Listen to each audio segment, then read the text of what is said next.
Baik, selamat pagi, selamat bertemu kembali di channel Kebun Orang Bangki Belitung.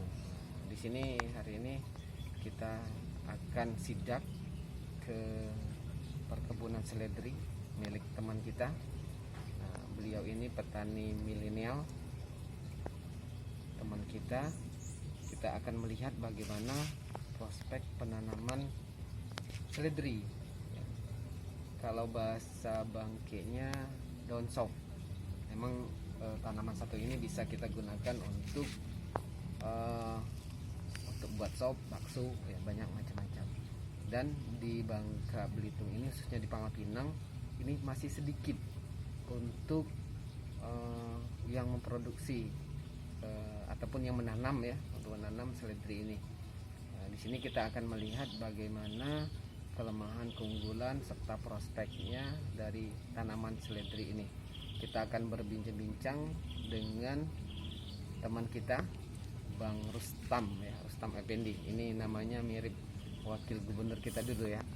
Mudah-mudahan rezekinya sama ya nanti, amin. Oke, baik, kita akan mulai melihat perkebunan ini. Ini teman kita, Bang Rustam.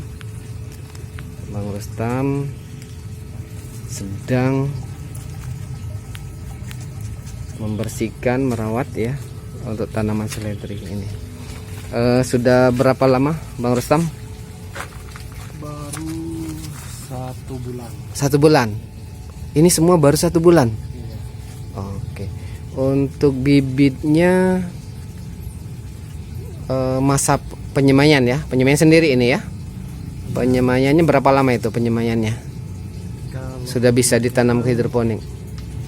Dari biji itu 3 bulan. 3 bulan. Ya, tapi kalau kita pisah dari anakan itu 1 bulan udah panen. Oh, 1 bulan udah panen ya. Wah. Kalau beda dengan di tanah, pernah nggak ininya perbandingannya? Kalau di sini panennya berapa hari sekali? Kalau udah besar segini, udah 1 bulan. Panen bisa 4 hari sekali atau 4 hari 3 sekali, 3 hari sekali. Kalau di tanah itu bisa lebih ya? Kalau di tanah ya saya tahu kalau di tanah. Oh, di Tapi tanah. bedanya kalau di tanah itu daya simpan. Daya simpan setelah kita petik itu lebih kuat yang hidroponik tahan namanya. Oh, jadi pas dijual masih segar-segar gitu ya? Ya. Kalau hidroponik bisa tahan sekitar 5 hari. Ini Bang Rustam buat sendiri ini tempatnya ini. Apa istilah namanya nih? Modul. Modulnya. Ada berapa modul ini? Kita lihat. 4. Ada 4 modul. Nah, ini beda lagi bentuknya. Ini modulnya. Modul pembesaran. Oh iya. Ini istilahnya kalau untuk hidroponik ini istilahnya apa nih? Ada kan apung, rakit apung gitu. Sistem DFT. DFT ya. Nah, kita lihat di sini dalam satu sisinya ada 2, 4, 6, ada 6. Sebelah sana ada 6.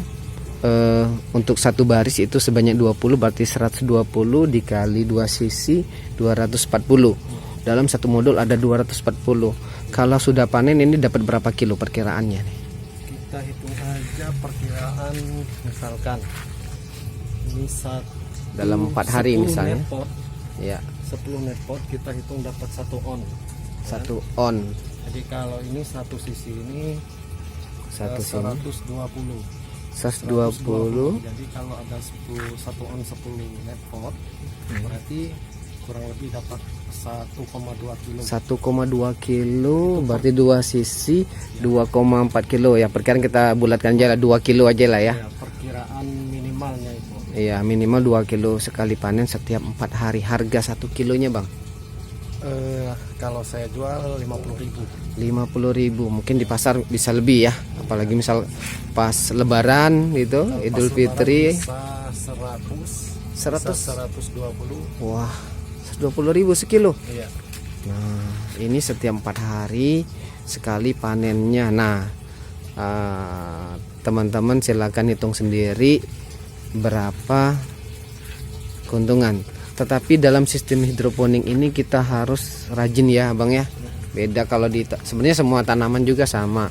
Kalau di hidroponik ini mungkin kita nanti akan mengeluarkan biaya listrik. Ini besar enggak nih untuk 4 modul ini? Berapa satu bulan kira-kiranya nih? Modul perkiraan ya 100.000. 100.000 Ya. satu bulan. Ya. Nah, 100.000 2 kilo aja ya. 2 kilo. Kemudian perawatan. Nah, kita lihat ya pada perawatan ini yang untuk tanaman ya, biasanya ada hama. Hama apa ini, Bang? Biasanya, Bang? Itu hama apit biasanya. Abit. Apa itu? Apit. Apit. Ya, kutu kebul. Kutu kebul yang putih-putih itu ya. Ya. Nah, penanganannya gimana nih? Sama nggak dengan tanaman yang biasa di tanah? Sama aja sih Sama sebenarnya, aja ya. Ya, cuma Nah. kalau memang ini kalau penularannya misalkan ini sudah satu kena. Nah, kalau Nah, satu itu kena, langsung kita cabut. nah, Jangan di sini lagi. Jadi tidak menular ya tidak ke yang menular lain. ke yang lain. Oke. Ini kita lihat di ujung ini ada yang hitam-hitam ini bisa dibuka. Kata Bang Rustam tadi mau dibersihkan ya. Dibersihkannya pakai sikat. Isi. Nah, pakai sikat ini. Pakai sikat ini biar apa itu? Di dalamnya nggak ada lumut ya. Lumut mengganggu pertumbuhan Lumut sama jamur. jamur Kalau- ya. Kalau udah kena jamur, Iya, iya. itu biasanya jamur apa itu namanya itu? Kena penyakit lah, Oh, penyakit. bukan jamur kuping ya, bukan. Itu untuk buat tewan ya. Penyakit antrak. Nah. Biasanya karat daun. Nah, ada karat daun ya. Saya pernah dengar tuh Kalau karat daun. kalau seledri udah kena karat daun, biasanya panennya hampir gagal lah. Bisa gagal. Karena daunnya itu udah jelek biasanya. Nah, ini juga kita perhatikan di sini udah penuh nih. Iya. Nah, mau dipisahkan. Ini sebenarnya Bisa udah mau dipisah ini. Nah, ini udah penuh. Akarnya udah banyak. Jadi Pertumbuhannya agak lambat pertumbuhannya agak lambat ya. Jadi harus biar nggak penuh. Kayak kita misalnya serumah udah penuh, itu sempit ya. Jadi harus dipisahkan. Bisa dibuat modul baru. Jadi pertumbuhan cepat, panennya yang- besar-besar. Kalau cepat dipisahkan, jadi Iya. batangnya itu bisa besar kayak gini. Nah, ini mungkin bisa ya, satu ini dapat sekilo. Oh, enggak ya. Kalau besar-besar ya berarti beratnya bertambah, kali aja jumlah ini potnya, berarti beratnya bertambah juga. Nah, kita lihat desainnya ini Bang Rustam ngerjain sendiri nih. Biaya buat satu modul yang untuk 240 pot ini berapa tadi, Bang? Kalau buat sendiri, Buat sendiri. perkiraan ya sekitar 3 juta lah. 3 juta. Itu ini ya, kita nggak ngupah ya, biaya sendiri. Jadi ngupah ya lebih mahal lagi. Bisa-bisa lah, kita contoh aja ini punya Bang Rustam, bentuknya biar kokoh. Ya ada siku-sikunya supaya tidak mudah roboh. Nah, mantap ya. Nah, kebutuhan ini pagi ini sebenarnya Bang Rustam, besok ya Bang Rustam panen ya. Ya. Sayang saya nggak bisa ikut panen. Ini Bang, cara panennya Bang sedikit Bang. Misalnya panen satu, tapi jangan beneran, maksudnya kita Ini patahin. aja direpis aja. Oh iya. Ya, jangan dipotong pakai gunting. Kalau pakai Jangan gunting, pakai gunting. Kenapa toh? kalau pakai gunting ini nanti bekas guntingnya ini kan masih ada sisa. Iya. Nah, kalau ada sisa, otomatis lama-lama dia bisa busuk di sini. Oh. Kalau sudah busuk di sini, otomatis yang lain juga ikut nanti. Itu pertumbuhan jamur lebih cepat. Oh, jadi tempat ya. Ya. Ini Jadi mending yang pakai harus tangan ya. dihindari, ya. Kalau memang sudah nggak bisa kayak gini kan, ini sudah ini kayak gini.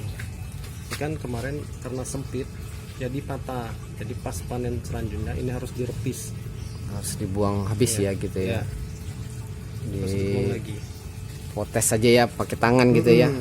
Nah, gitu. Oke, nah ini ilmu ya. Mungkin teman-teman yang lain bisa.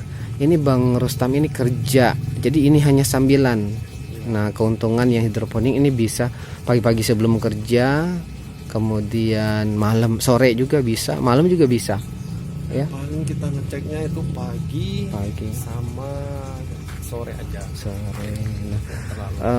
kalau ini kan di tanaman di tanah perlu pupuk, di sini juga perlu pupuk ya Pak ya? Ya, pupuknya kalau bisa untuk apa, untuk skala usaha kayak gini lebih lebih baik belajar dulu cara ngerakit pupuknya. Kalau Oh, beli iya. itu mahal.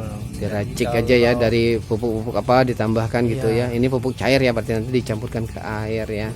Pupuk yang larut 100% di air. Di air. Nah, ada nggak apa dari masyarakat itu takut ataupun masih khawatir nih mengkonsumsi sayur-sayuran atau seledri dibandingkan yang di tanah gitu, antara hidroponik yang di tanah, ada nggak selama ini Enggak. keluhan? Nggak ada ya. Nah, sama aja ya. Kadang-kadang di tanah itu juga kita ini ya apa ada yang logam berat lain mungkin ikut terserap, kita kan nggak tahu juga. Memang kayaknya selama ini budaya kita di tanah aman ya gitu ya. Oh ya, ini juga lupa, ini tempat untuk nanti meletakkan pupuknya ya. Iya. Nah, ini bisa dibuka untuk kita ngecek airnya banyak enggak gitu ya. Bisa dilihat bang, dikit bang. Oke. Nah, itu. Nah, ini bisa kita lihat. Di sinilah kita letakkan pupuknya. Kemudian kita kontrol banyak dikitnya air, nanti apa perlu ditambah ya bang ya. Iya. Oke.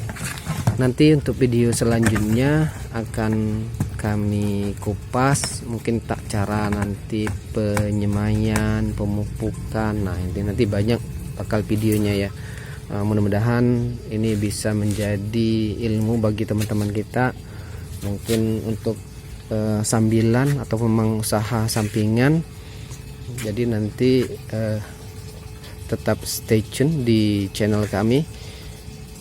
Kita akan melihat perkembangan seledri ini. Mudah-mudahan usaha Bang Rustam tetap berjalan aman-aman aja. Nanti untuk kemudian hari bisa kita tularkan semuanya ilmu ini pada teman-teman di Bangka Belitung. Baik, sekian, terima kasih ya Bang Rustam ya untuk kesempatannya. Baik teman-teman sekalian, saya cukupkan untuk sidak pagi ini ke kebun seledri Bang Rustam. Nanti namanya belum ada nih Bang Rustam ya, nanti kita kasih namanya ya, mereknya ya. Oke, selamat pagi.